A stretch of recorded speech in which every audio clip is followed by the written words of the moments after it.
Bonjour, je suis Sophie Montel et je suis la seule historienne de l'art de l'Institut des sciences et techniques de l'Antiquité.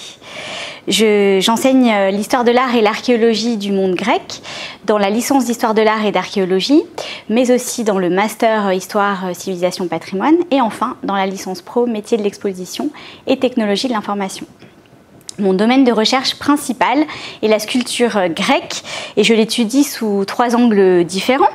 Le premier, c'est la mise en espace de la sculpture, un thème que j'avais abordé dans ma thèse de doctorat et que je continue à explorer.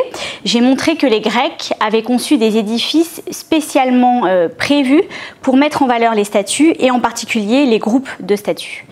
Cette forme architecturale, ce qu'on pourrait appeler un écrin architectural, est bien connue dans le monde romain, mais ne l'était absolument pas pour le monde grec. Cette mise en espace, cette scénographie fait sens et ce sont ces différents sens que j'interroge dans mon deuxième axe de travail. Les modalités de mise en scène des statues, leur signification, leur usage au quotidien. Je m'intéresse à tous les gestes, tous les rituels, toutes les formes d'appropriation des espaces dans lesquels se trouvent les sculptures. Cette thématique de la vie des objets est une nouvelle façon de regarder les œuvres qui croise les méthodologies de l'histoire de l'art et de l'anthropologie par exemple.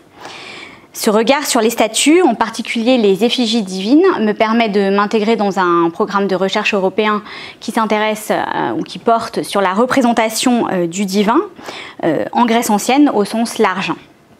Et dans le laboratoire, avec des collègues historiens et latinistes en particulier, nous travaillons sur ces représentations et modes de représentation. Le dernier angle d'étude de la sculpture grecque est celui de sa valorisation. En redécouvrant les moulages en plâtre de reliefs grecs d'Athènes ou d'ailleurs, qui étaient conservés ici à l'Université de Franche-Comté, en particulier dans le grenier du pavillon d'archéologie, j'ai commencé un travail de valorisation du patrimoine pédagogique, c'est-à-dire tous les objets, les outils qui étaient utilisés pour l'enseignement de l'histoire de l'art et de l'archéologie.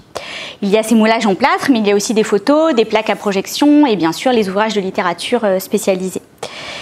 Cette recherche, à l'échelle de la grande région Bourgogne-Franche-Comté, a donné lieu à une exposition cas d'école, moulage et enseignement des arts et de l'archéologie, exposition qui s'est tenue au printemps dernier, là, au printemps 2018, au gymnase espace culturel, salle d'exposition de notre université. Ces travaux de valorisation des outils de l'enseignement et de la recherche sont primordiaux.